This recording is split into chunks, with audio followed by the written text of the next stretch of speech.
शस्त्र हैं,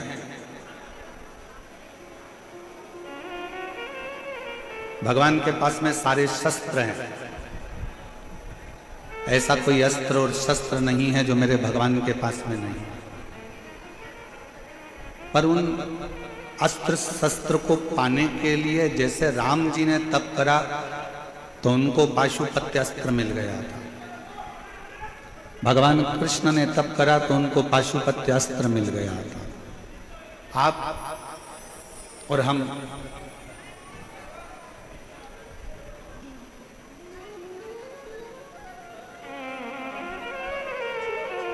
नहीं एक जन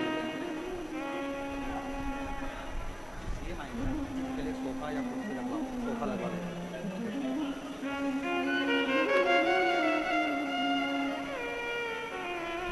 अस्त्र और शस्त्र भगवान के पास में है और भगवान के पास में जब सारे अस्त्र शस्त्र हैं तो बस भगवान से अस्त्र शस्त्र, जैसे राम जी ने तप करा, साधना करी, जैसे भगवान कृष्ण ने तप साधना करी और अस्त्र शस्त्र प्राप्त किया।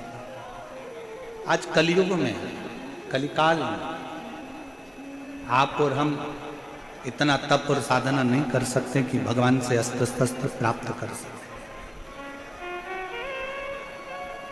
सतयुग में तप साधना से, आराधना से, यज्ञ से, त्रेता में, द्वापर में अस्त्र शस्त्र प्राप्त करे जा सकते थे। पर कलयुग केवल एक ऐसा है, इसमें आप भगवान से अस्त्र शस्त्र भले प्राप्त ना कर सकें, पर अगर दिल से भगवान की अगर भक्ति करोगे तो अस्त्र शस्त्र मिले कि ना मिले उसकी गारंटी नहीं, पर दिल से अगर शिव की भक्ति करी तो एक दिन महादेव जरूर प्राप्त हो, एक दिन भगवान जरूर मिले, एक दिन भगवान जरूर प्राप्त हो।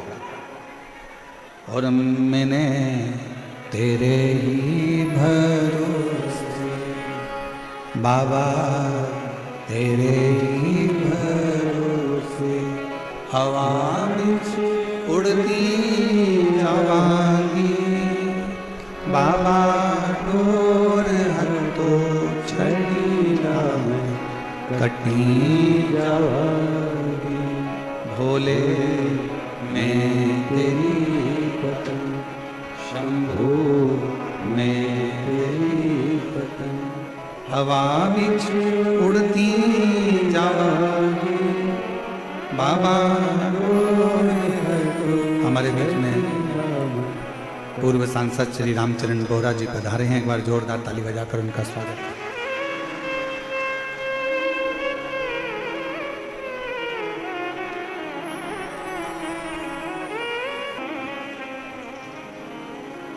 एक विश्वास, एक भरोसा, एक दृढ़ता, एक समर्पण। हम ये नहीं कहेंगे कि आपको कोई शस्त्र भगवान दे देगा या कोई अस्त्र भगवान दे देगा। महाभारत टीवी पर किस किस ने देखी है? हाथ उठाओ जरा, जिन्होंने महाभारत देखी हो टीवी पर। भगवान कृष्ण ने क्या करा? भगवान कृष्ण ने अपनी जितनी सेना थी वो कौरव को भी दे दी और पांडव को भी दे दी। पांडव को तो कुछ मिला नहीं था, केवल कृष्ण ही मिले थे। जितनी सेना थी सारी की सारी सेना कौरवों को दे दी, कौरव को दे दी। और पूरी सेना जब कौरवों को प्राप्त हो गई, अस्त्र शस्त्र सारे के सारे दे दिए गए, भगवान कृष्ण अपने पास में कुछ नहीं रखे और भगवान कृष्ण रथ पर चढ़ गए और कह दिया कि मैं युद्ध नहीं लड़ूंगा, मैं केवल तुम्हारा रथ हाँकूंगा, केवल रथ, केवल इस रथ को मैं चलाऊं, इसके सिवाय मैं कोई काम नहीं करने वाला, इसके सिवाय मैं कोई युद्ध नहीं लड़ने वाला। भगवान का काम यही है। भगवान कभी नहीं कहता कि मैं तुम्हें सोना निकाल कर दे दूंगा। भगवान कभी नहीं कहता कि मैं तुम्हारे बहुत सारा धन निकाल कर दे दूंगा। भगवान कभी नहीं कहता कि मैं तुम्हें संपदा ला कर दे दूंगा। और दुनिया में कोई ऐसा बाबा पैदा नहीं हुआ, दुनिया में कोई ऐसा महाराज पैदा नहीं हुआ तुम्हें गड़ा हुआ धन निकाल कर दे देगा। भगवान कृष्ण गीता में वर्णन कर दिया अर्जुन से कि अर्जुन युद्ध तुझे लड़ना है, कर्म तुझे करना है, मैं केवल मार्गदर्शन करूंगा। और यह पक्का है अगर तू मेरे मार्गदर्शन पर चलेगा तो इन कौरवों के युद्ध में तुझे विजय प्राप्त करा कर रहा। आप मेहनत ही ना करो और कहो कि मैंने तो अपनी पत्रिका दिखाई है, अपना हाथ दिखाया है, ज्योतिषों से पूछा है कि मेरे जीवन में तो दुख ही दुख है। अरे महाराज थोड़ी मेहनत तो करो, थोड़ी कर्म की जागरूकता तो रखो, थोड़ा परिश्रम तो करो। और जब आपकी मेहनत, आपका परिश्रम जब आप करेंगे, आपका कर्म आप करेंगे तो उसका फल मिलेगा।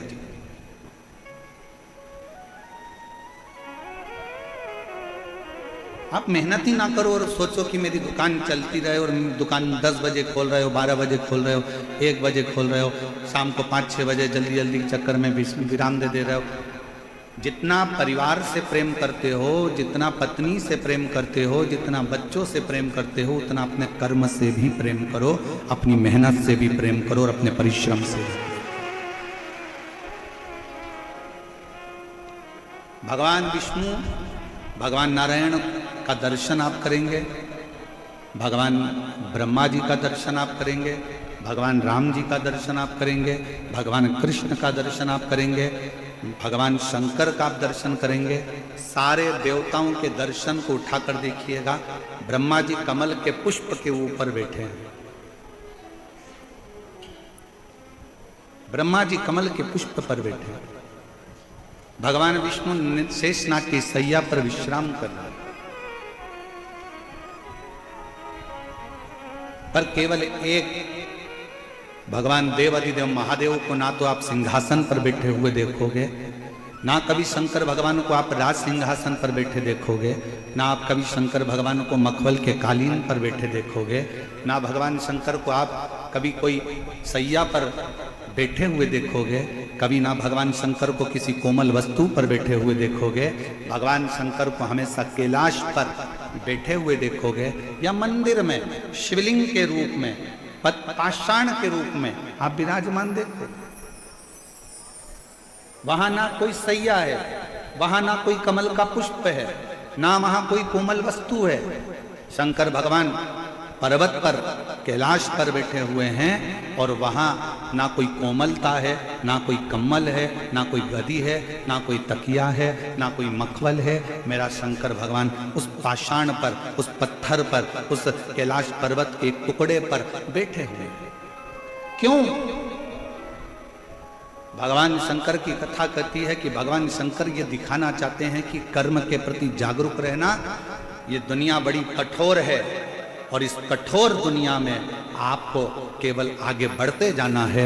यहाँ विश्राम का समय नहीं है, यहाँ कर्म की लगनता में आगे।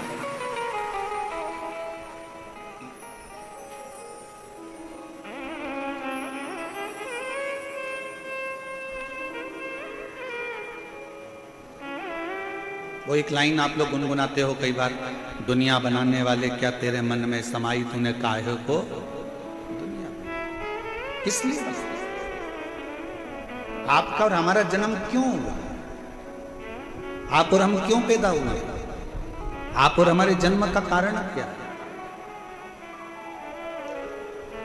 आप और हमारे जन्म का केवल एक कारण है कि पूर्व में जो हमने कर्म करा है उसका भोग भोगना,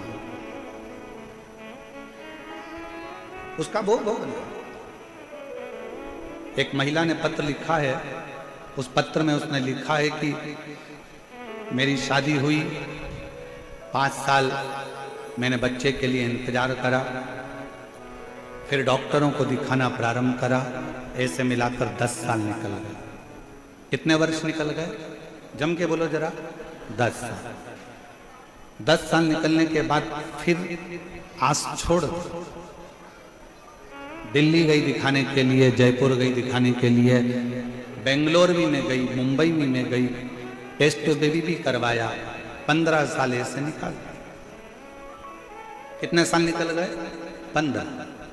फिर आज छोड़ दी, चलते चलते 20 साल निकल गए। 20 साल निकलते निकलते घर के लोग ताना देते कि तू तो बांझ है, तुझे औलाद नहीं हो सकती, तेरी औलाद नहीं पैदा कर सकती, तू बांझ है। 25 साल निकल गए, ताने सुनते सुनते सुनते सुनते अब शब्द सुनते। 28 साल निकल गए, 29 साल निकल गए, 30 साल निकल गए, विचार करती रही अब किससे कहे। जब 28 साल शादी के निकल गए, तब उसने 28वें वर्ष में टीवी को चलाते चलाते उसने कहीं रिमोट से ढूंढती चलती शिव पुराण की कथा मिल गई और उसने दिल लगाकर सुनी और विचार करा कि अगली कथा कब आएगी। टीवी के सामने उस अगली कथा का इंतजार करती रही और अगली कथा टीवी के सामने अपने पति को साथ बिठाकर सुनती रही। शिव मंदिर जाती रही, शंकर के मंदिर में जाकर झाड़ू पोछा करने लगी कि अब मुझे 28 साल निकल चुके हैं, औलाद नहीं हो रही है और अब आप मुझे संभालो। तब शिव की कृपा ऐसी हुई कि 28 साल के बाद पशुपति व्रत का चौथा व्रत था और उसका गर्भ ठहर गया और 30 साल के बाद 28 से 30 साल के बाद उसके घर औलाद पत्र देखिए।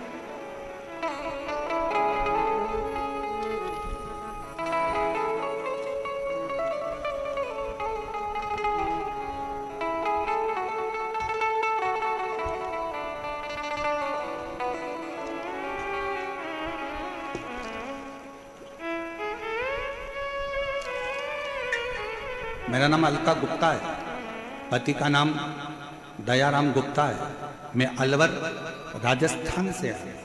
कहीं बैठी हो तो हाथ हिला सकती हैं, कहीं बैठी हो तो हाथ हिला सकती हैं। और अगर आई हो बच्चे को लेकर तो आ सकती हैं। मेरे बाबा, मैं क्या वर्णन करूं शिव महापुराण की कथा का। जब सारे रास्ते बंद हो गए, 28 साल निकल गए, तब कौन आस करेगा कि औलाद भी हो सकती है। पर मेरे बाबा की कृपा से पहली बार मैंने टीवी को बदलते बदलते आपकी कथा को सुन लिया। कथा सुनकर मंदिर जाना प्रारंभ कर दिया, झाड़ू लगाती, पोछा लगाती। आपने ऑनलाइन पार्थिव शिवलिंग का पूजन कराया, वो करा, पशुपति व्रत करा और पशुपति व्रत का ऐसा प्रभाव बना कि बाबा पशुपतिनाथ ने मुझे जून 2024 में 5वां ही पशुपति व्रत हुआ था और बाबा की कृपा से मुझे पुत्र रत्न की प्राप्ति 28 साल 28 वर्ष। अब विश्वास, भरोसा, दृढ़ता, आपकी भक्ति, दो चीजें मूल है कि विश्वास और एक भक्ति, दो मूल।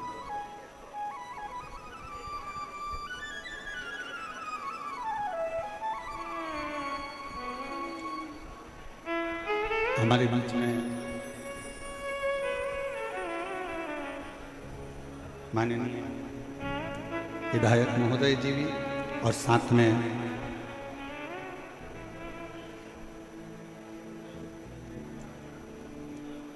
विधानसभा अध्यक्ष वासुदेव देवनानी जी और साथ में हमारे विधायक महोदय श्री वाल्मीकि जी भी पधारे। एक बार जोरदार ताली बजाकर स्वागत वंदन।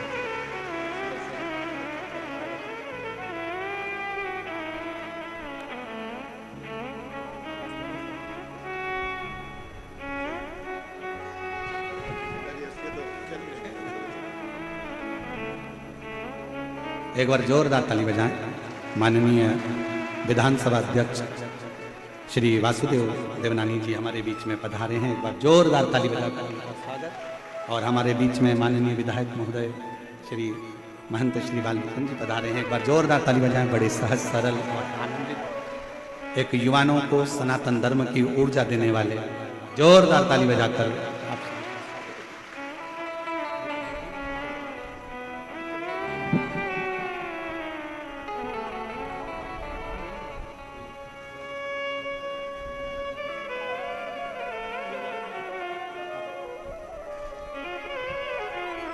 और शंभो शरणे पड़ी मांगू घड़ी रे घड़ी दुख काटो दया करीने दर्शन आपो शंभु शरणे पड़े मांगो घड़ी रे घड़ी दुख काटो दया करीने दर्शन आपो।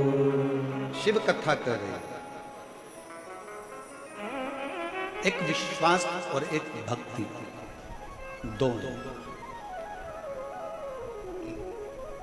कितनी भी भक्ति कर लो, अगर विश्वास नहीं है ना तो उस भक्ति का कोई फल नहीं। दुनिया की चाहे कितनी भी भक्ति करो, माला पकड़ कर बैठ जाओ, भजन करने बैठ जाओ, तुम्हारा मन करे वो करो, मंदिर चले जाओ, देवालय चले जाओ, शिवालय चले जाओ, तुम दुनिया की सारी भक्ति कर लो, पर जब तक तुम्हारे दिल में भगवान के प्रति विश्वास नहीं होगा तब तक भक्ति का कोई फल नहीं होगा। पहले नंबर पर है विश्वास। सबसे पहले नंबर पर है आपका विश्वास। आपका भरोसा, आपका विश्वास। अब कितना विश्वास आप परमात्मा पर करते हो ये आपके ऊपर निर्भर करता है।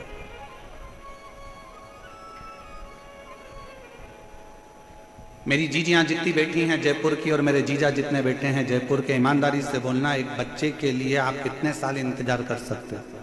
5 साल, 6 साल, 10 साल, 8 साल, 7 साल, 9 साल, 12 साल, क्या 30 साल तक बच्चे का इंतजार कर सकते हो?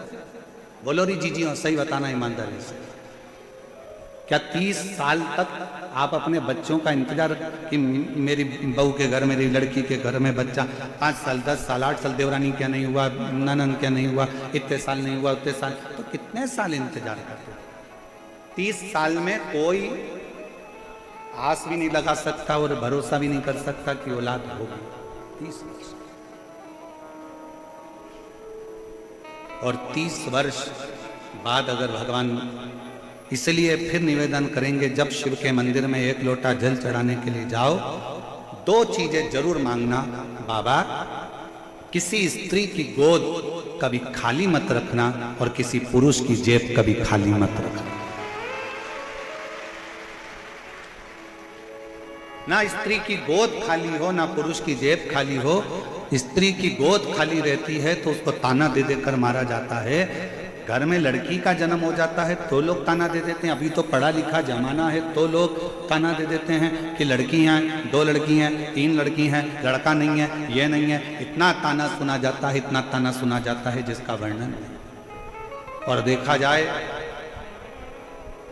लड़का भाग्य से होता है और लड़की सौभाग्य से होती है। भाग्य का 100 गुना करो तब बेटी। भाग्य को 100 गुना कर दिया जाए तब बेटी का जन्म होता है। और बेटी का जन्म जब होए ना, सबसे ज्यादा खुशियां मनाना जी, बहुत खुशी। कितनी सुंदर शिव महापुराण की कथा कर रही है, जरा ध्यान करना। भगवान शंकर के घर में गणेश जी महाराज भी थे, भगवान शंकर के घर में षडानंद कार्तिकेय भी थे। पर जब भगवान शंकर अपनी लड़की का जब कन्यादान कर रहे थे, अभी आप लोग 11 मई से 17 मई तक गुमला झारखंड से शिव महापुराण की कथा जो 2 बजे से 5 बजे तक सुनोगे ना, उसमें आप कथा में सुनोगे शंकर भगवान ने अपनी 6 लड़कियों की जब शादी करी, जया, विषहरा, शामरीबारी, दौतली, देव, अशोक सुंदरी, भगवान शंकर ने जब अपनी 6 बेटियों की शादी करी तो कन्यादान में क्या दिया? शंकर भगवान ने जब अपनी बेटियों की शादी करी, कन्यादान। एक साधारण पिता अपनी बेटी के विवाह में क्या दे सकता? मैं निवेदन करूं, जितने श्रोता भाई बहन अगर आस्था चैनल पर इस कथा को सुन रहे हैं, यूट्यूब फेसबुक पर सुन रहे हैं, और आप सब पंडाल में बैठकर जयपुर की इस पावन प्रांगण में अगर सुन रहे हो, तो गुमला झारखंड में जो 11 मई से 17 मई तक कथा होने वाली है 2 बजे से 5 बजे तक, उसमें प्रत्येक बेटी उस कथा को जरूर सुनना, क्योंकि आप भी शंकर भगवान की बेटी हो। जब वो 6 बेटी का विवाह कर सकते हैं तो आप कभी कर सकते हैं। वो 6 बेटी के दामादों को निभा सकते हैं, 6 बेटी के परिवार को निभा सकते हैं, तो आपके परिवार को भी निभा सकते हैं। उस कथा का स्मरण करिए, उसको समझिए।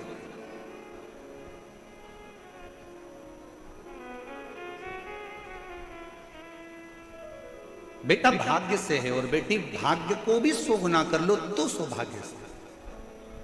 और कितना कितना कहे शिव महापुराण की कथा।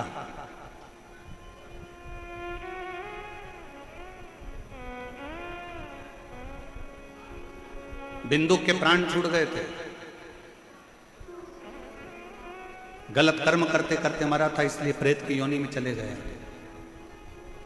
चंचुला देवी को मन में आया कि मेरे पति को मोक्ष नहीं मिला, मोक्ष नहीं। कैसे मालूम पड़ेगा कि आपके जीव को मोक्ष नहीं मिला? ब्राह्मणों ने कहा कि पिंडदान करो तो पिंडदान करा, ब्राह्मणों ने कहा तर्पण करो तो तर्पण किया, ब्राह्मणों ने कहा कि तिलांजलि करो तो तिलांजलि करी। इसके बाद में भी पितृदोष रह गया, उसके बाद में भी वो प्रेत की योनि में पड़ गया, तो क्या करे?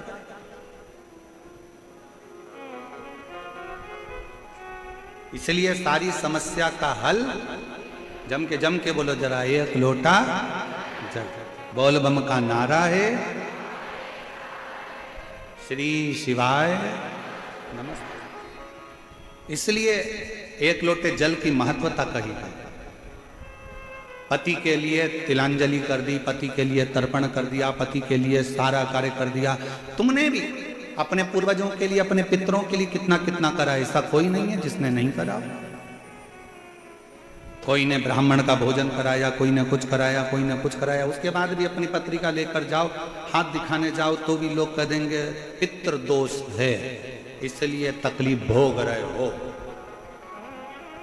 फिर भी लोग कह देंगे कि पितृ दोष है इसलिए कष्ट भोग रहे। पर ना भाई, शिव महापुराण की कथा कहती है, एक बात अपने अंदर उतार कर रखना। अगर जीते जी अपने माँ बाप की, जीते जी अपने माता पिता की सुन लोगे, जीते जी अपने माँ बाप की जो पसंद का भोजन है वो बनाकर खिला दोगे, जीते जी उनका आदर कर लोगे, सम्मान कर लोगे, जीते जी उनका आदर सम्मान में लगे रहोगे, तो फिर मरने के बाद तुम्हें पूड़ी भजिया पकोड़ा खीर खिलाने की जरूरत नहीं पड़ेगी। वो जीते जी ही कर। आप और हम आज के समय में माँ बाप का सम्मान जीते जी नहीं कर पाते, माता पिता का आदर नहीं कर पाते, सत्कार नहीं कर पाते, और उसी का भोग बाद में भोगना पड़ता है कि हम लोग दुखी हो जाते हैं। वो कितना सुंदर गीत किसी ने गाया है, कभी प्यासे को पानी पिलाया नहीं, बाद अमृत पिलाने से, जम के बोलो जरा, अमृत पिलाने से कभी गिरते हुए को उठाया नहीं, बाद आंसू बहाने से क्या करूं? मैं मंदिर गई, पूजा आरती की, कभी माँ बाप की सेवा करी ही नहीं, फिर पूजा रचाने से कौन सा लाभ?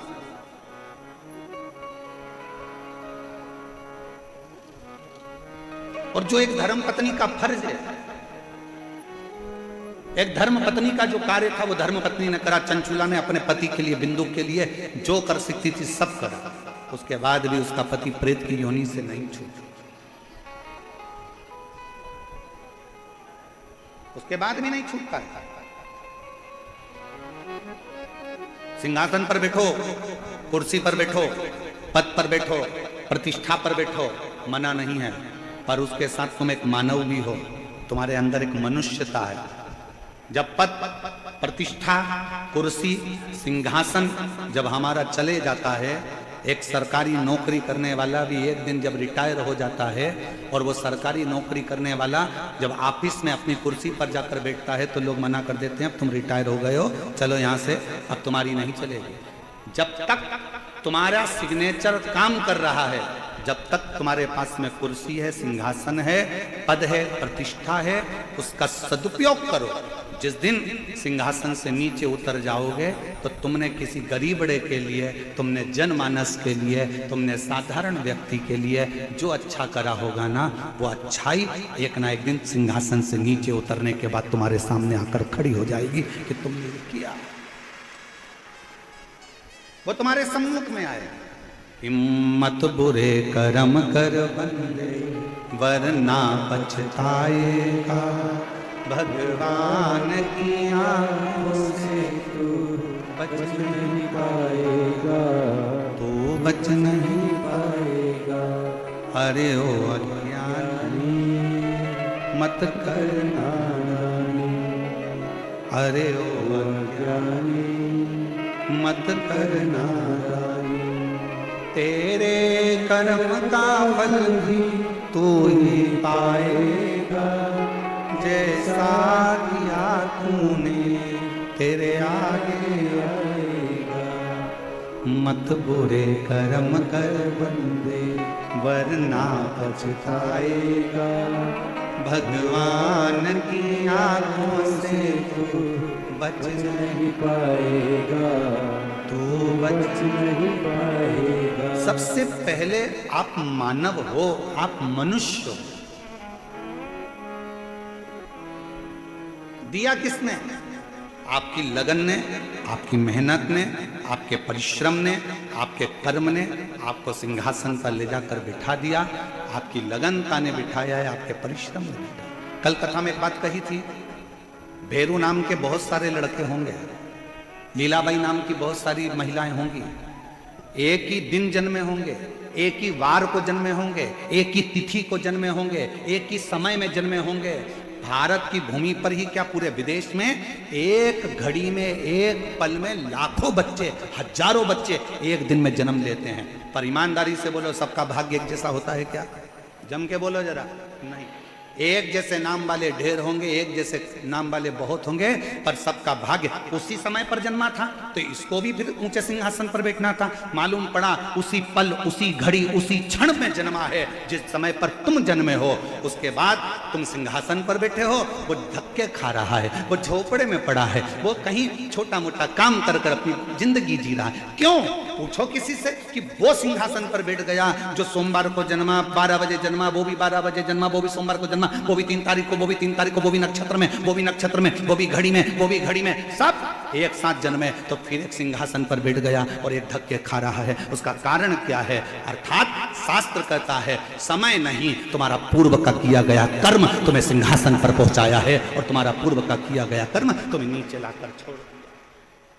नाम एक जैसा है, समय एक जैसा है, घड़ी एक जैसी है, पल एक जैसा है, सब कुछ एक जैसा है, पर आपका कर्म कर्म मूल है। हम फिर निवेदन करेंगे, शंकर के मंदिर में जल चढ़ाने से पहले तुम्हारे अंदर विश्वास होना चाहिए, और विश्वास के साथ में तुम्हारी लगनता होना चाहिए। तुमने सोच लिया कि मैं सीए बनूंगी, अब भले एक बार फेल हो गई कोई बात नहीं, एक बार एक सेम नहीं निकला कोई बात नहीं, दूसरा नहीं निकला कोई बात नहीं, मेहनत कर, परिश्रम कर, खूब पढ़, खूब अध्ययन कर, जितना परिश्रम कर सकते हो उतना करिए, रात दिन एक कर दो, अच्छे से अच्छे अध्ययन करो, जितनी अच्छी कोचिंग कर सकते हो उतनी अच्छी कोचिंग करो, और अपने अंदर विश्वास पैदा करो कि मैं सीए बनकर रहूंगी, मैं डॉक्टर बनकर रहूंगी, मैं कलेक्टर बनकर रहूंगी। तो एक दिन कलेक्टर के सिंहासन पर तुम बैठ गए।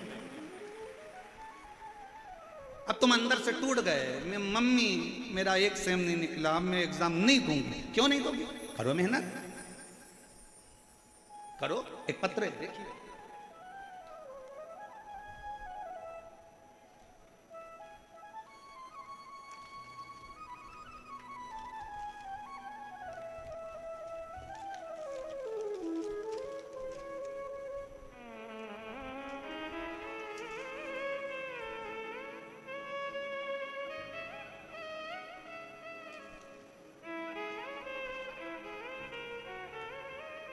मेरा नाम हेमवती, पत्नी श्री शेर सिंह, राजस्थान भरतपुर से हूँ। मेरा मोबाइल नंबर ये है, पत्र को एलईडी पर पढ़ सकते हो, आस्था चैनल पर भी पत्र को पढ़ सकते हो।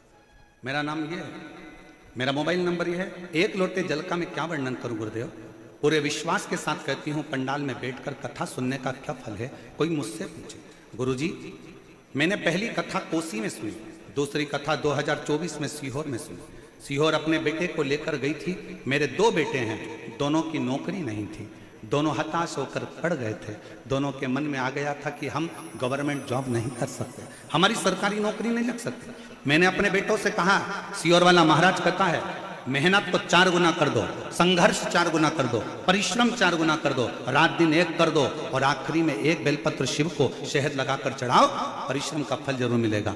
मंदिर जाओ, एक लोटा जल चढ़ाओ। मेरे दोनों बेटों ने मंदिर जाना प्रारंभ करा, पढ़ना अध्ययन करना प्रारंभ करा, एग्जाम देने के लिए उन्हें अप्लाई करा। आज बाबा के इस प्रांगण में बैठकर छाती ठोक कर कहती हूँ, मेरे दोनों बेटों का गवर्नमेंट जॉब में सिलेक्शन हो गया। मैं दोनों को यहाँ साथ उतार देती हूँ। मेरा पहला बेटा, मेरे बड़े बेटे का सिलेक्शन राजस्थान पुलिस में हो गया और दूसरे बेटे का सिलेक्शन CISF में हो गया। मैं दोनों के लिए यहाँ प्रणाम करने, धन्यवाद देने के लिए।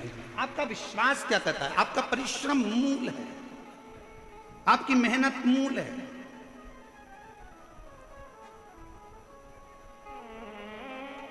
मंदिर में दीप जलाओ ना जलाओ कोई बात नहीं है, पर किसी का दिल ना दुखाइए।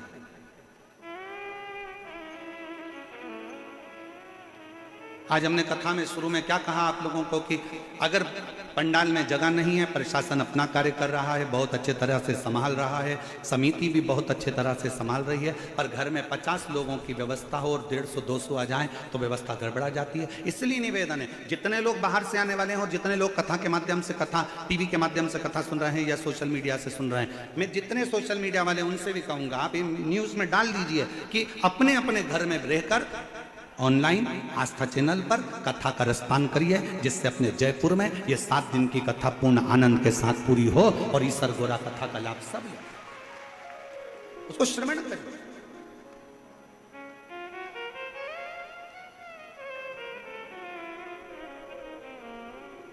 शायद किसी को नहीं मालूम था कि इस पिंक सिटी की शिव महापुराण की कथा वास्तव में पिंक सिटी जैसी हो जाएगी। किसको मालूम कि इतना जन समुदाय, इतना अपार समुद्र शिव भक्तों का पहुंच जाएगा। लिए बेद ताने ताने, शायद ये नजारा आपको कहीं देखने को नहीं मिला होगा जो शिव महापुराण की कथा में देखने को मिला। अपने अपने घर से श्रवण करो, ऑनलाइन श्रवण करो, आस्था चैनल पर श्रवण करो, नई जगह उसको सुन। विश्वास, भरोसा, आपकी दृढ़ता और आपके कर्म की लगनता आपको फलीभूत करेगी। कितना भी किसी को हाथ दिखा लेना, उसका नाम काल अधिपति है। समय उसने बनाया है, नक्षत्र उसने बनाया है, घड़ी उसने बनाई है, पल उसने बनाया है। उसका नाम काल अधिपति महाकाल है। महाकाल का मतलब क्या? जिसने काल बनाया। अब फिर निवेदन जो हमने पहले कथा में कहा था, आज फिर कह रहे हैं, तुम्हारी घड़ी खराब हो गई, कपड़े वाले की दुकान पे जाके सुधर जाएगी क्या? अरे जम के तो बोलो, उधर से आवाज आना चाहिए, सुधर जाएगी? नहीं। घड़ी खराब हो गई, बर्तन वाले की दुकान पर ले जाओ, सुधर जाएगी? इधर वाले बोलो जम के जरा, नहीं सुधरेगी। घड़ी को कहां ले जाना पड़ेगा? घड़ी वाले की दुकान पर। और घड़ी वाला है कौन?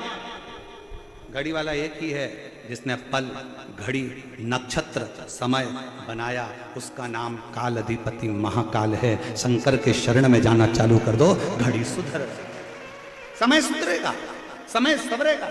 आप शिव के पास जाओ तो सही, आप शंकर के पास एक लोटा हाथ लेकर गए, मेरा भाग्य देखकर बता दो। इस हाथ में एक लोटा जल पकड़ाओ, अपने घर से निकलकर शंकर के मंदिर तक जाओ। जितने कदम चलकर तुम शंकर के मंदिर तक जाओगे, जितने कदम चलकर तुम शिव के दरवाजे तक पहुंचोगे, उतने अश्वमेध यज्ञ अपनी जिंदगी में कर लोगे, उतने पाप अपने जीवन के समाप्त कर लोगे और भगवान के करीब में जाओ। तो पहले आप पहुंचे ही नहीं उसके पास में और मन में सोचे कोई महाराज ऐसा मिल जाए मुझे, नीचे से ऐसी बबूती फेंक दो और हंडा निकाल कर देते। अरे महाराज ऐसा जमाने में कहीं का मिल जाए तो सीओर वाले महाराज को भी बता देना, हम भी वहीं पहुंच जाएंगे।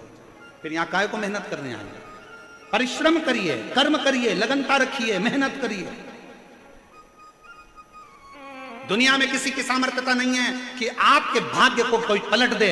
उसकी सामर्थ्यता केवल आपके पास में है, आप अपने भाग्य को पलट सकते हो, पलट सकते हो। वो शिव है, वो काल अधिपति शंकर है। अपने भक्तों का दुख वो देख नहीं सकता है, दुख नहीं देख सकता है। इसीलिए तो उसने कथा के पहले दिन पानी गिरा दिया, ठंडा कर दिया, दूसरे दिन भी छाया बना कर रखा, तीसरे दिन भी छाया बना कर रखा। वो शंकर है। मेरे शिव भक्त रोडों पर बैठे हैं, उसके लिए छाया मुझे करना। कौन करेगा? वो शंकर, वो त्रिकालदर्शी, वो कैलाशी, वो अविनाशी, वो त्रिपुंडधारी, वो त्रिशूलधारी, त्रिनेत्रधारी है। उसके आगे सब शून्य है। वही एक मूल है, वही है।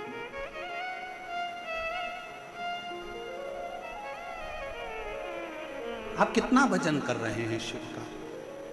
आपका भरोसा, आपका विश्वास, आपकी दृढ़ता क्या कर? और हम तो चलते हैं, हम तो बाबा के भरोसे चलते हैं। हे जयपुर की जीजियों, मेरे जयपुर के जीजाओं, मेरी बेटियों, बेटाओं, मेरी माताओं, मेरे भाई, मेरे पिता तुल्य बुजुर्ग, सब बोलो, हम तो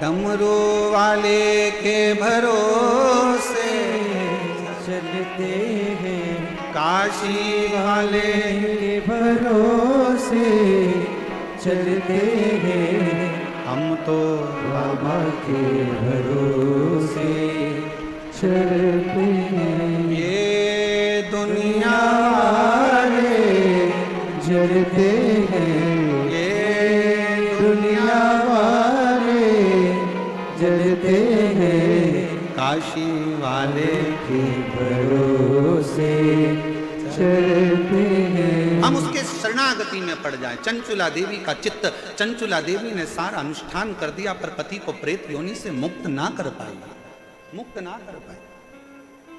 पूरी सामर्थ्य था चंचुला देवी ने, जो मन था सब कर दिया। आखिरी में गोकर्ण क्षेत्र में चंचुला देवी पहुंच गई। वहां एक बुजुर्ग बैठा हुआ था। कौन था बूढ़ा? ये महापुराण में वर्णन नहीं किया कि बुजुर्ग कौन था, पर चंचुला देवी गोकर्ण क्षेत्र में जब पहुंची, पहुंचकर वहां भ्रमण करती करती गोकर्ण क्षेत्र में उसकी आंख से आंसू ढल गया, नैनों से नीर बह रहा था, आंसू गिर रहे थे। जब आंसू गिरे, एक बुजुर्ग ने उसको इशारा कर कर बुलाया, आवाज दिया, ए बहन, ए जीजी, ए बहना, इधर तो आओ। बुजुर्ग के पास चंचुला देवी पहुंची, हाथ जोड़ निवेदन करा, बाबा जी आपने मुझे बुलाया, बेटी तुम भूखी लगती हो, कुछ भोजन करोगी? चंचुला देवी ने कहा, बाबा कैसे भोजन करूं, मेरे पति प्रेत योनि में पड़े हैं, उनके लिए मैंने पिंड दे दिया, तर्पण कर दिया, तिलांजलि कर दी, सब कुछ कर दिया, मेरे पति का मुक्ति नहीं हुआ, मोक्ष नहीं हुआ, वो प्रेत योनि से छूटते नहीं है। अरे बेटी क्यों चिंता करती है? क्या तूने कभी काशी का वास करा है? क्या तूने कभी काशी का वास करा है? नहीं, मैं काशी नहीं गई। चंचुला देवी को बाबा ने बिठाया और मुख से बुलवाया, नंदन वन का वो क्षेत्र, काशी को कहते थे नंदन वन, नंदन वन के क्षेत्र का स्मरण करो। चंचुला 5 बार मुख से काशी काशी काशी काशी काशी काशी कहो। चंचुला ने जैसे काशी कहना प्रारंभ करा, मन में काशी बैठ गई और मन में आया कि अब मैं तुरंत यहाँ से काशी जाऊंगी। चंचुला बाबा को प्रणाम करी। कौन आया था मार्गदर्शन करने के लिए? कौन बैठा था? अभी कथा में कहा था, भगवान कृष्ण ने युद्ध नहीं लड़ा, भगवान कृष्ण ने सारे शस्त्र दे दिए, सारी सेना दे दी, मैं युद्ध नहीं लड़ूंगा, याद रखना, मैं केवल मार्गदर्शन करूंगा। और शंकर रूपी गुरु होता ही ऐसा है, वो केवल मार्गदर्शन कर कर तुम्हें मंजिल तक पहुंचा देता है, उन्नति की ओर बढ़ा देता है। शिव रूपी गुरु का काम क्या? वो मार्गदर्शन करेगा। एक पत्र है, देखिए,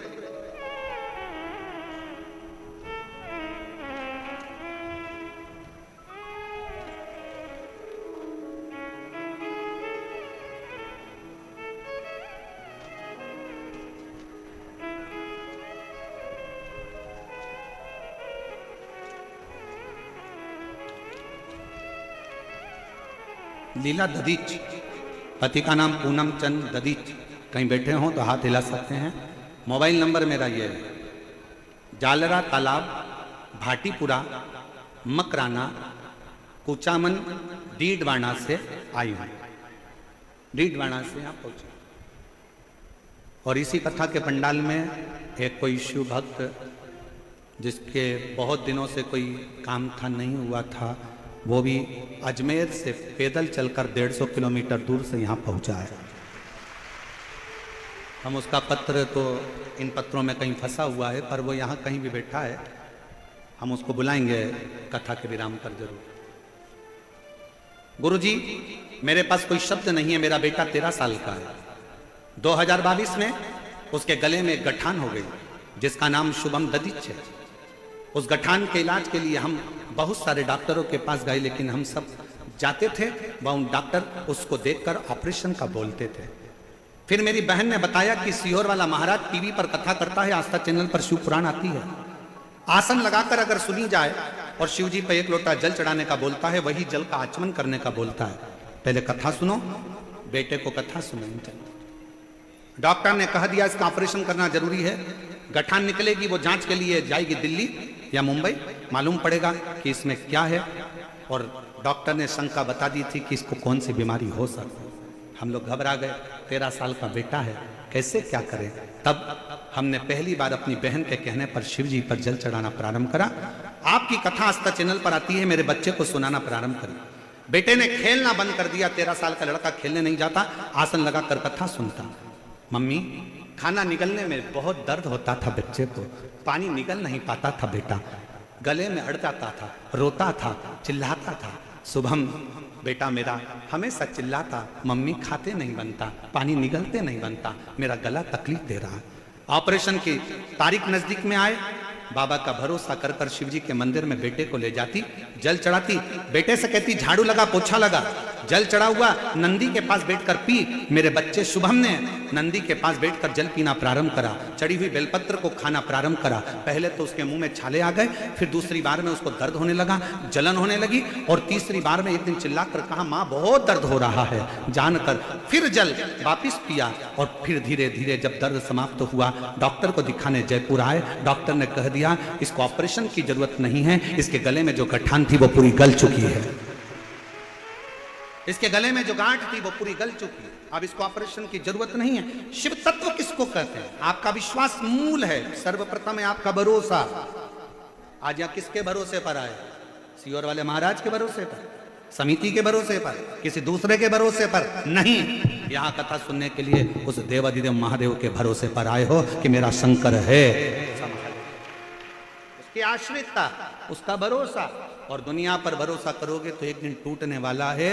मेरे शंकर पर अगर भरोसा करा तो वो छूटने वाला नहीं है। किसी व्यक्ति पर भरोसा नहीं करना। सीहोर वाले महाराज पर तो बिल्कुल भी भरोसा मत करो, रत्ती भर भी मत करो, आप तो उस पे करो जिस पे सीहोर वाला महाराज भी भरोसा करता है, तो भरोसा टूटने वाला नहीं।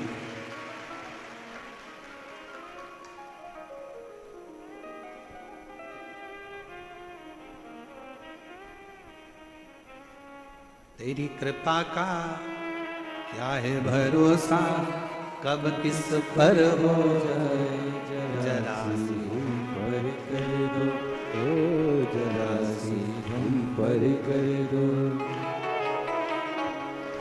जिस पर भी हो गई। हम गाएंगे नहीं, बैठे बैठे बोलो जरा, तुम्हारी आवाज यहाँ तक आना चाहिए हो।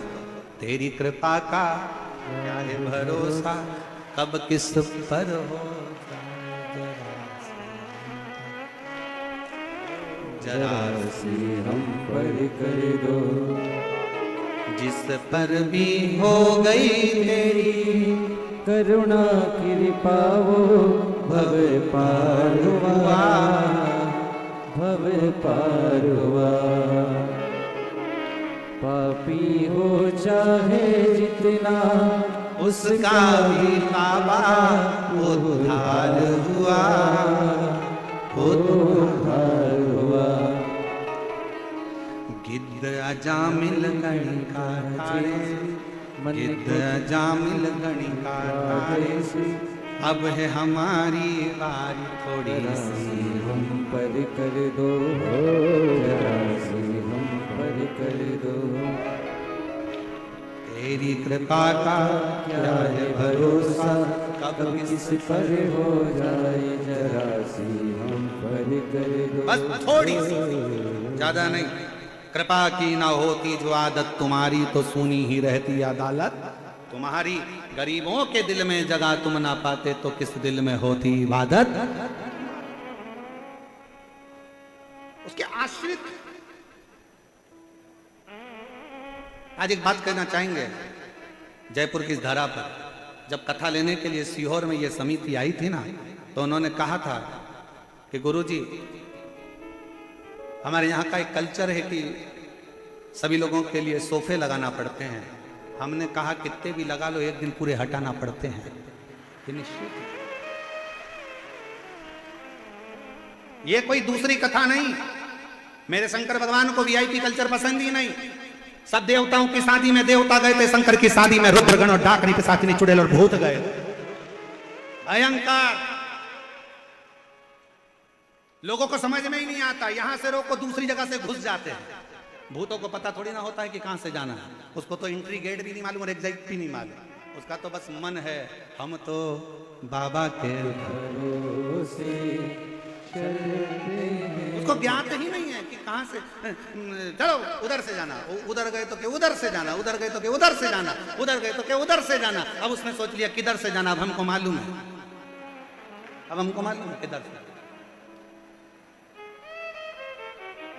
आधे से ज्यादा तो पूरे जयपुर वाले सोच रहे होंगे ये आए कहां से। इनको देख देख कर आधा टेंशन है कि आए कहां से आ गए। हमारे जयपुर के लोग तो बड़े वीआईपी कल्चर वाले, एसी से बाहर नहीं निकलते, डनलफ के गद्दे से बाहर नहीं, सोफा चाहिए और पूरी व्यवस्था के साथ चलते भी हैं तो पंखा साथ। अब यहाँ ये और अच्छे अच्छे घर के भी फोन लगाकर बोलेंगे हमारी आगे व्यवस्था कर देना। अब उनको क्या मालूम कि ये शंकर जी की कथा है। और अगर शंकर जी से कह दिया कि इसकी आगे व्यवस्था कर देना तो ले जाना तो पड़ोसन को ले जाएगा तुझे, क्या आगे व्यवस्था कर देना। ये शिव है शिव, अकाल मृत्यु वो मरे जो काम करे चंडाल का, काल उसका क्या बिगाड़े जो भक्त हो मां काल का। तो शंकर का है, ये पूरी जयपुर नगरी मेरे शिव की है। और ये कथा कोई समिति नहीं करा रही है, ये कथा कराने के लिए मेरे गोविंद देव भगवान ने बुलाया है, गोविंद देव जी ने बुलाया। कथा करना है, मुझे सुनना है, मुझे, कोई दूसरा नहीं सुन रहा। कथा शंकर की, कृष्ण राधा रानी गौ के साथ आनंद से बंसी का नाद करते हुए सुनते हैं, वो सुनते। चंचुला देवी काशी पहुंच गई। काशी में जाते से मार्गदर्शन कौन करे चंचुला को, तो मार्गदर्शन करने वाला तो केवल देवादिदेव महादेव बुजुर्ग का रूप रखकर बैठ गए।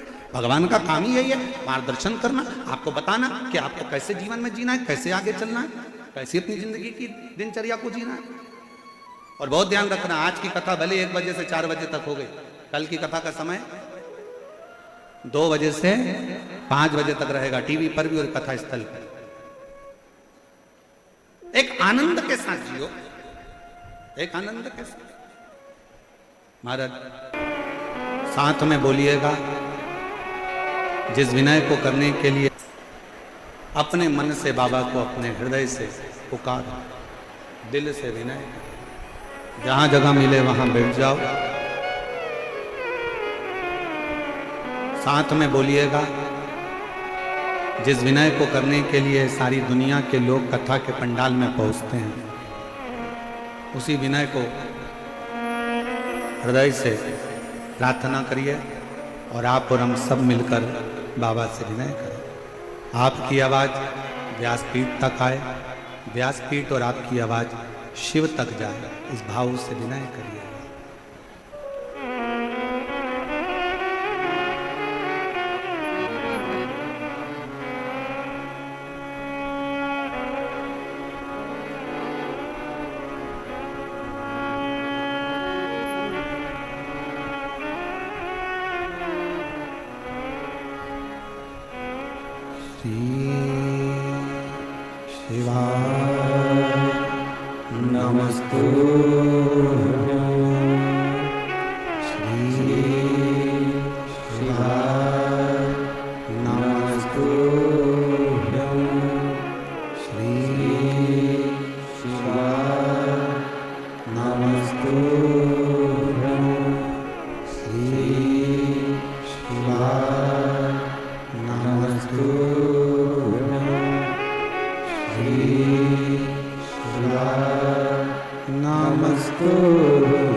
भोले बाबा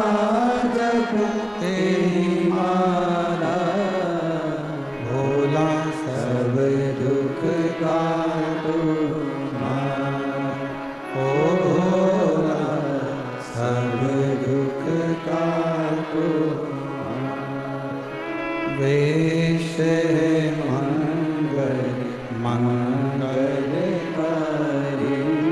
वेश है मंगल मंगलकारी। शमशान है वासी हमारा, शमशान है वासी हमारा, ओ सब दुख का तुम्हारा, ओ सब दुख का तुम्हारा।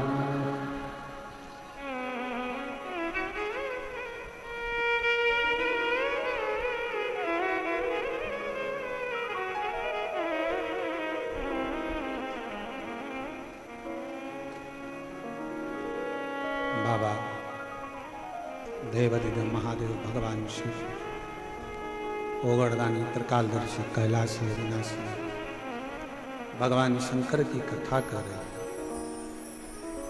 चंचुला देवी ने काशी में प्रवेश किया। एक ब्राह्मण के चरणों में जाकर नमन किया। बाबा, पति प्रेत योनि में पड़ा है, उसकी मुक्ति नहीं, और मैं उसकी धर्म पत्नी हूं, और बड़ी मैं भी कहलाने को तो गलत ही कहलाऊंगी, क्योंकि पापी का संग देवे तो पापन हो जाए। पर आप कृपा करोगे तो जरूर मेरी मुक्ति होगी। चंचुला देवी शिव महापुराण की कथा को श्रवण करने के लिए बैठी थी, और कुछ देर बैठने के बाद वो जब गई, गंगा नदी का जल लेकर माँ गंगा से विनय कर कर आ रही थी कि पांव फिसला, प्राण छूट गए। शिव धाम में कैलाश में माँ पार्वती जी की सहेली मौन रहती, एकदम चुप, कुछ बोलती नहीं,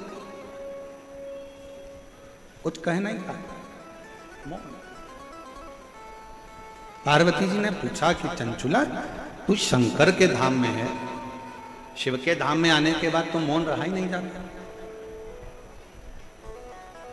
शिव के धाम में तो यहां तक वर्णन किया गया कि जिसको भगवान ने जिभ्या नहीं दी हो तो 2 हाथ की ताली का नाद भी अगर वो 3 बार कर लेता है तो बाबा उन पर करुणा कर देता है। यहां तक शिव पुराण कहती है। जिसके नेत्र नहीं है वो भी शिव महापुराण की कथा को अगर श्रवण कर कर कोई आ रहा हो, शंकर के मंदिर से कोई आ रहा हो, उसका स्पर्श हो जाता है तो शिव कृपा कर देता। जिसकी श्रवण शक्ति नहीं है, अगर कोई भूलवश भी कथा के मंडप तक भी पहुंच जाए, मंदिर देवालय शिवालय तक भी पहुंच जाए तो शिव कृपा कर देता। और तुम चुप बैठी हो शंकर के धाम में, शिव के धाम में।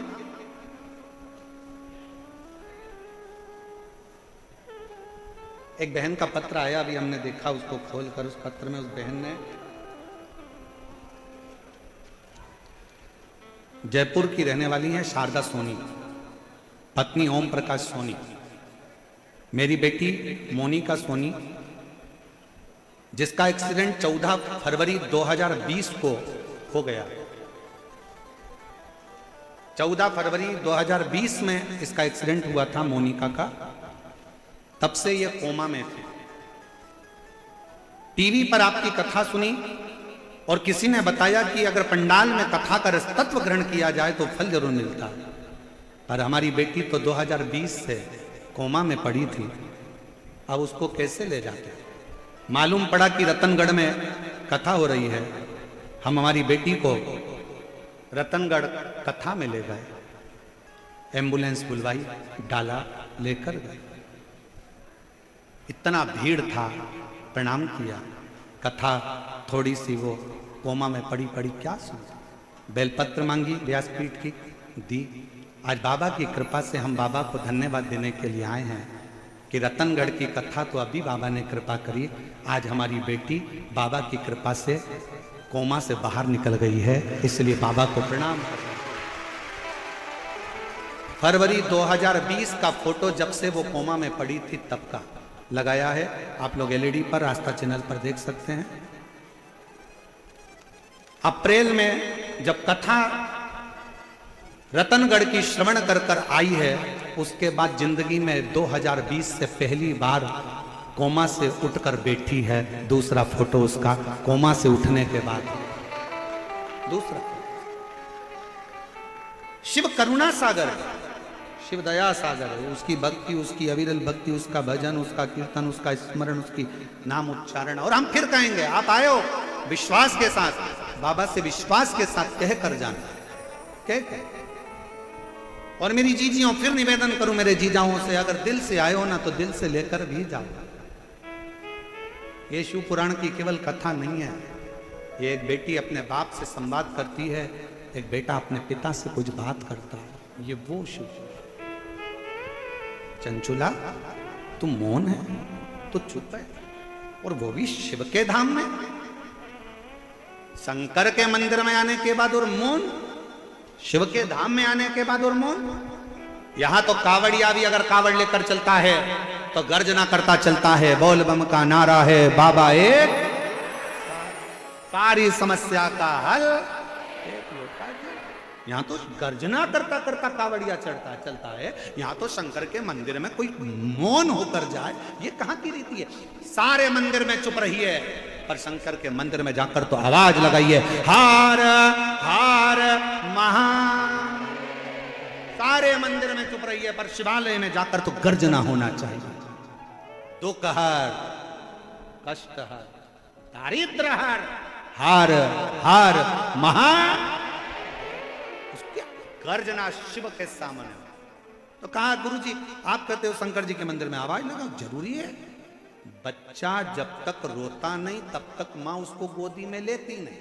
बच्चा जब तक रोता नहीं, माँ जब तक गोदी में लेती नहीं, और गोदी में लेती नहीं तो दूध पिलाती नहीं। इसलिए भगवान के मंदिर में जाकर जब तुम आवाज लगाओगे, शंकर जी को लगेगा मेरी औलाद आ गई है। बहुत दिन से चिल्ला रही थी, आज सामने आकर खड़ी हो गई है। गर्जना उसके साथ। शिव है शंकर। सब दूर चुप रही है, पर शंकर के मंदिर में तो जाकर आवाज अलग जगाओ, नगाड़ा बजाओ, डमरू बजाओ, और अगर कुछ भी नहीं कर सकते तो 3 बार ताली बजाओ, और वो भी नहीं कर सकते तो बम बम बोले, हार हार गर्जना शिव के मंदिर में होना चाहिए। क्यों डरे किसी से?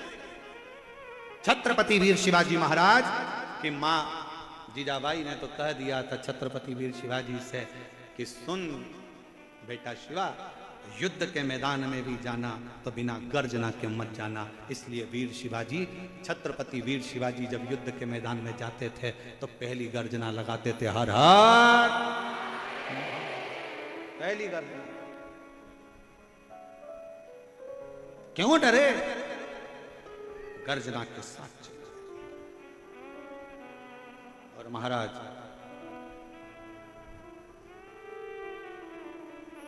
एक सच्चे भक्त की सबसे बड़ी परीक्षा ही एक है।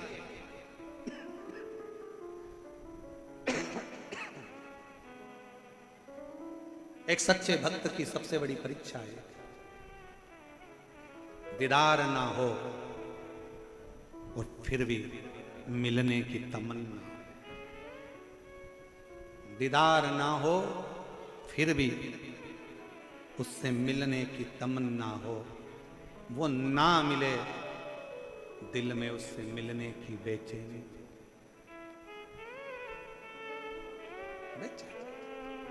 ऐसे कई शिव भक्त हैं जो पंडाल में भी नहीं पहुंच पाते, देख भी नहीं पाते, मिल भी नहीं पाते। हमारा तो जाने तो हम तो मिले ना मिले, दर्शन हो ना हो, पर वो पंडाल तक भी नहीं पहुंच पाते। पर ऐसे कई शिव भक्त हैं, जब आप यहाँ से निकल कर जाते हो, आपके मुख का दर्शन भी कर लेते हैं तो उनको लगता है कि हमने पंडाल का दर्शन कर लिया, हमने शिव तत्व को प्राप्त। और मेरे भोले तेरा सहारा है, मेरे भोले तेरा सहारा है, मेरी नैया का तू किनारा है, मेरी नैया का तू किनारा है। मेरे बाबा तुझे पुकारा है, मेरे बाबा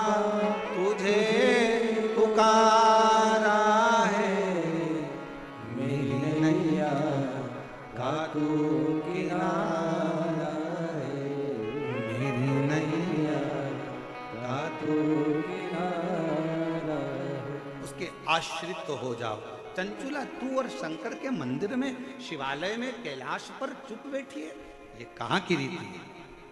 शिव का भक्त गर्जना करता है, गर्जना। नंदी का दर्शन किस किस ने करा है शंकर जी के मंदिर में?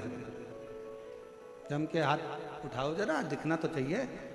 नंदी का दर्शन करा है शिव जी के मंदिर में? ठीक है।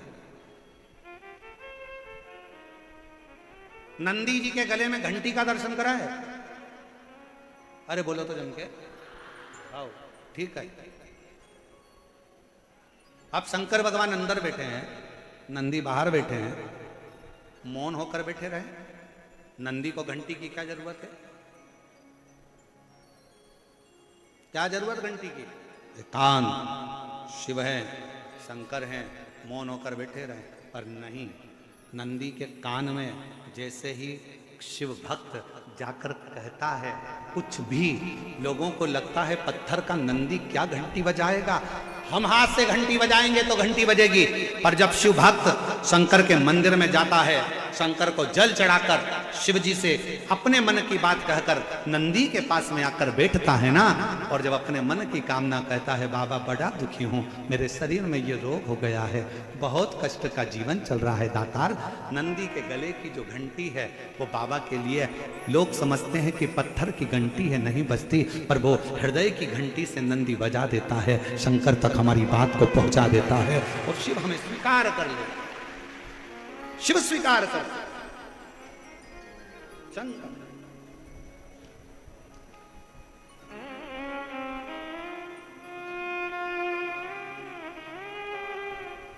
भगवान शंकर उसको स्वीकार कर रहे थे।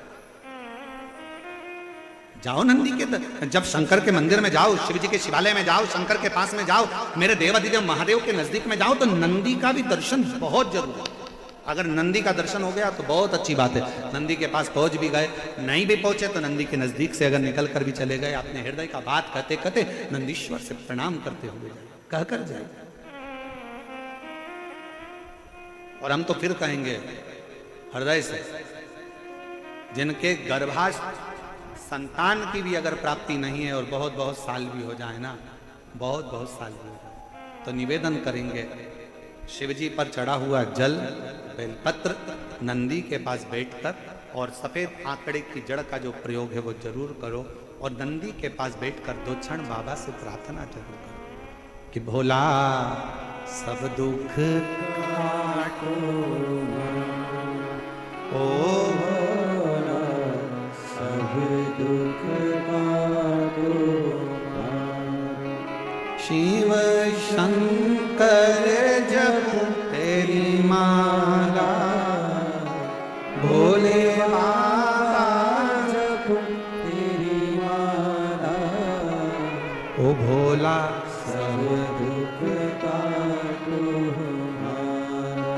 थोड़ी देर नंदी के पास बैठ गए, उससे उच्चारण करा, श्री शिवाय नमस्तु, श्री नमस्तु, श्री शिवाय नमस्तु, श्री शिवाय नमस्तु, श्री शिवाय नमस्तु।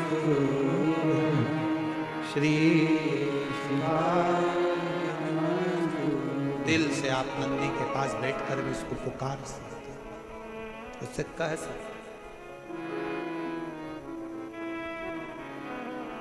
विनय कर सकते, उससे निवेदन कर सकते। और मेरी जीजियों, शंकर भगवान तो मौन थे, चंचुला देवी को देखकर पार्वती ने कहा, पुकार, क्या चाहती है? मेरा पति प्रेत योनि में है और मैं इस कैलाश धाम पर बैठी हूं, मेरे पति को मुक्ति नहीं मिली है, क्या करूं मैं? चंचुला क्यों चिंता करती है? एक काम कर, तू जा किसी अच्छे वक्ता को ढूंढ जो शंकर का गुणगान कर दे, शिव का गुणगान, शिव का स्मरण जो कर दे, शंकर का गुणगान जो कर दे।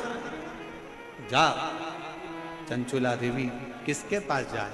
चंचुला को लगा कि कथा तो केवल अगर कोई सुना सकता है तो वो देव अधिदेव महादेव की कथा कौन से सुनूं। तो चंचुला के मन में आया, एक काम करती हूँ, देव ऋषि नारद दिन भर श्रीमन नारायण श्रीमन नारायण श्रीमन नारायण श्रीमन नारायण बोलते हैं, मैं उनके पास चली जाती हूँ। उनके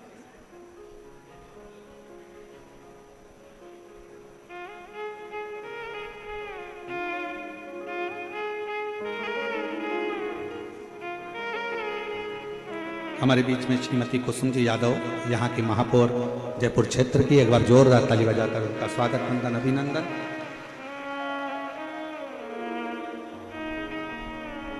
जो इस पवित्र पावन शिव महापुराण कथा में पधारी हैं, एक बार जोरदार ताली बजाकर स्वागत करिए क्षेत्रीय महापौर जी का। बहुत बहुत साधुवाद।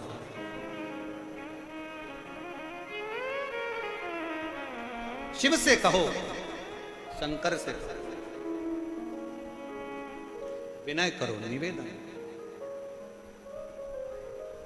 और तेरा ही दिया मैंने खाया पिया है, तेरा शुक्रिया है, तेरा शुक्रिया है, मुझे भोले बाबा ने बहुत दे दिया है, तेरा शुक्रिया है, तेरा शुक्रिया है। जितना बन सकता है विनयता में निकाल। चंचुला जाओ। चंचुला देवी पहुंची देवऋषि नारद जी के पास। नारद जी तो बैठे हुए वीणा लेकर भजन कर रहे थे, श्रीमन नारायण श्रीमन श्रीमन बोल, और नारायण श्रीमन नारायण नारायण श्रीमन नारद जी लगे थे भजन में, स्मरण में डूबे हुए, नाम कीर्तन में डूबे हुए। चंचुला देवी ने हाथ जोड़कर प्रार्थना करी, प्रणाम करा, देवऋषि नारद मैं आपको नमन करती हूँ। नारद जी ने कहा, तुम कौन? उस बिंदुक की धर्म पत्नी जो प्रेत योनि में पड़ा हुआ है, जिसकी मुक्ति नहीं हुई, जिसका मोक्ष नहीं हुआ, तुम उसकी धर्म पत्नी और मेरे सम्मुख में खड़ी हो, तुम जानती हो मैं कौन हूं? चंचुला देवी मुस्कुराकर बोली, मैं जानती हूं तुम देवऋषि नारद हो। देवऋषि मैं अच्छे से जानती हूं, ऋषिवर आप ही हो जो मुझे भगवान की कथा सुना सकते हो। नारद जी मुस्कुराकर बोले, मैं क्या कथा सुनाऊं, मुझे तो खुद श्राप लगा है कि एक जगह पे नहीं बैठ सकता। चंचुला देवी ने पूछा कि तुम्हें श्राप लगा है, एक जगह पे नहीं बैठ सकते? नहीं, ऐसे कई लोग होते हैं संसार में जिनको श्राप लगा होता है, वो कथा में बेचारे बैठ ही नहीं पाते। जो बार बार जाता आता बार बार दिखे तो सिर पे पल्लू लेके उसके पांव पड़ लेना चाहिए। नारद जी अच्छा हुआ आप आ गए, हमने आपका दर्शन कथा में तो कर लिया। पहचानना भारी, मुझे श्राप लगाए और तुम कहती मैं कथा को, किसका श्राप है? तो कहा दक्ष प्रजापति का श्राप है। ओ हो, शंकर जी के ससुर ने तुमको श्राप दिया हो। चंचुला देवी बोली, शंकर जी के ससुर भी इतने क्रोधीले हैं कि अपने दामाद को भी नहीं छोड़ा था, उन्होंने दामाद को भी श्राप दे दिया था। ए शिव, मैं तुझे श्राप देता हूं कि तू शमशान में निवास करेगा। शंकर भगवान इतने खुश हुए कि मेरे ससुर जैसा दुनिया में किसी का ससुर नहीं होगा। प्लाट भी दिलाया तो ऐसी जगह दिलाया जहां कोई कब्जा ही नहीं करेगा। अब इससे जोरदार जगह कहां होगी? ससुर कह रहे हैं तू शमशान में रहेगा, इससे जोरदार जगह कहां? दुनिया के लोगों की बारात निकलती है तो होटल से निकलती है, घर से निकलती है, जनवासे से निकलती है। पहली बारात थी दुनिया में 33 कोटि देवताओं में पहली बारात थी देवाधिदेव महादेव की, जिसकी शुरुआत मसान से हुई थी, शमशान से हुई। जहां लोगों का एंड है वहां से वो शुरू होता है। और बारात भी कब निकली थी? मुहूर्त निकल चुका था, जिस दिन का मुहूर्त था निकल गया। देवताओं ने कहा ब्रह्मा जी ने तुम्हारी शादी है आज, तैयार होके चलो। शंकर भगवान बोले अभी मेरा मुहूर्त नहीं निकला, मैं नहीं जाऊंगा शादी में। दूसरा दिन हो गया, तीसरा दिन हो गया, कहते 1 साल निकल गया, शंकर जी बारात लेके ही नहीं जा रहे। क्यों? हमारी मर्जी, जब हमारा मुहूर्त होगा तब जाएंगे। थोड़ी देर बाद शंकर जी ने देखा सामने से अर्थी आ रही थी, लोग चिल्ला रहे थे राम नाम। अरे अच्छे से तो बोलो, अपन जाएंगे जब दूसरे चिल्लाएंगे, अपन आज ही चिल्ला लेते राम नाम। अब जैसे ही लोग चिल्लाए राम नाम सत्य है। शंकर भगवान ने जटाजूट बांधना प्रारंभ कर दिया। ब्रह्मा जी ने पूछा क्यों मुहूर्त हो गया क्या? शंकर जी बोले सामने से अर्थी आ गई, मेरा पाउडर का डब्बा आ गया। जलेगा, भस्म बनेगी, चढ़ेगी, सुंदर दिखूंगा, चलूंगा। जिस दिन भगवान की बारात निकली थी, सामने से अर्थी का दर्शन हुआ था। शिव पुराण कहती है स्वप्न में भी अर्थी दिखे और कोई अच्छा काम करने जा रहे हो तो सामने से अर्थी आती दिख जाए, समझ लेना कि तुम्हारा कार्य सफल हो गया, कार्य सफल हो गया।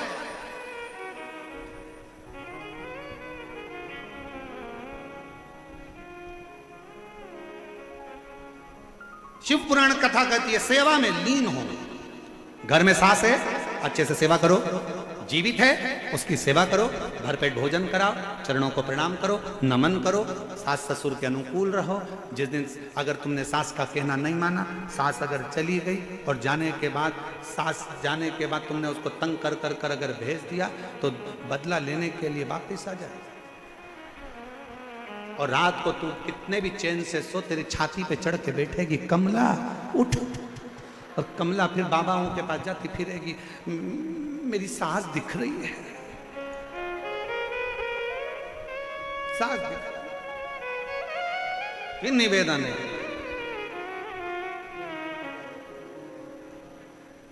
हमारे बीच में श्री प्रेमचंद जी बेरू जी उप मुख्यमंत्री राजस्थान सरकार से पधार रहे हैं। एक बार जोरदार ताली बजाकर साधुवाद। श्री प्रेम जी बेरवा जी उप मुख्यमंत्री राजस्थान।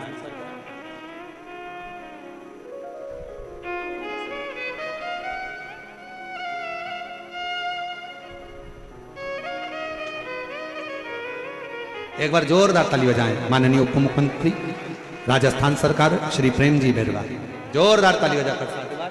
जो सपरिवार आप सब शिव महापुराण की इस पवित्र कथा में पधारे, और बहुत बहुत साधुवाद है सभी अतिथि गणों का जो इतने प्रेम से इस पवित्र कथा का लाभ ले रहे। सेवा करिए।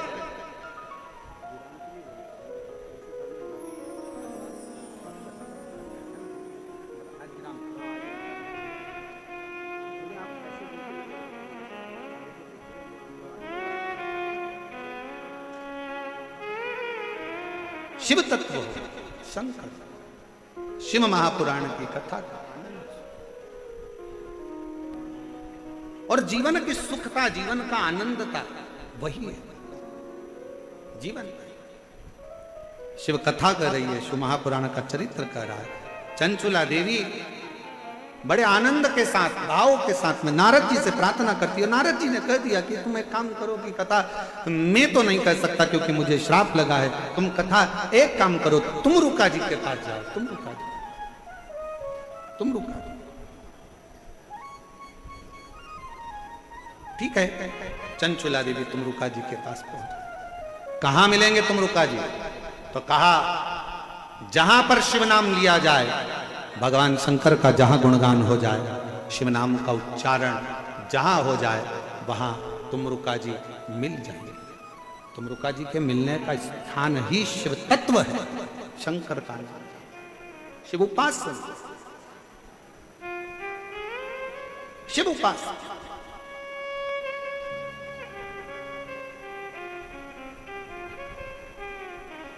और जब भगवान तुमरुका जी का दर्शन चंचुला देवी को हुआ, चंचुला की आंख से नीर बह रहा था। कहा प्रभु मेरे पति प्रेत योनि में पड़ा हुआ है और मैं कैलाश की वासी हूं। एक क्षण की मैंने कथा का रसतत्व काशी में सुन लिया था तो आज मुझे कैलाश का वास प्राप्त हुआ। क्या आप मेरे पति के लिए शिव महापुराण कथा का रसतत्व ग्रहण करा सकते हो? तुमरुका जी तो प्रसन्न हो गए कि अगर शिव भक्त कथा सुनना चाहे और कोई कथा का आनंद भाव सामने प्रकट हो जाए तो इससे बढ़कर सुख क्या है।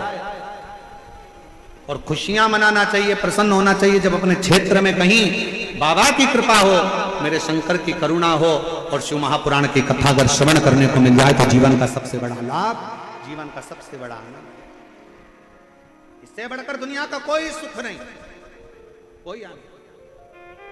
और अपने आप को धन्यवाद समझो, अपने आप को धनभागी समझो कि हम भगवान की अविरलमय कथा का रसतत्व अपने कानों से श्रवण कर। चंचुला देवी कि नहीं, आप क्या कथा श्रवण करा दोगे? हाँ, पर इसका यजमान कौन होगा, कौन बनेगा, कथा कौन कराएगा? किसकी सामर्थ्यता है कथा कराने की? किसी की सामर्थ्यता शिवपुराण कराने की नहीं है। दूसरी कथा हो तो उसका कोई यजमान बन सकता है, दूसरी कथा हो तो उसका कोई आयोजक हो सकता है, पर शिव महापुराण का ना तो कोई यजमान है ना कोई आयोजक है। शिव पुराण का अगर कोई यजमान बनकर भी बैठता है तो समझ लेना वो शंकर की कृपा से शिव और पार्वती ही बनकर बैठते हैं। जैसे ये जजमान परिवार का नाम लिखा है ना, श्री बजरंग लाल जी अग्रवाल और सुधीर जी अग्रवाल, तो हम और ये राजन जी शर्मा हैं, अंबर विलास जी हैं, आलोक अग्रवाल जी हैं मेरू ग्रुप से, इन सब के जो लिखे हैं, अनिल जी संत वगैरह जितने नाम लिखे, हम कहेंगे कोई शिव की कृपा से, जब तक वो करुणा ना करे तब तक आप यजमान पद भी ग्रहण नहीं कर सकते।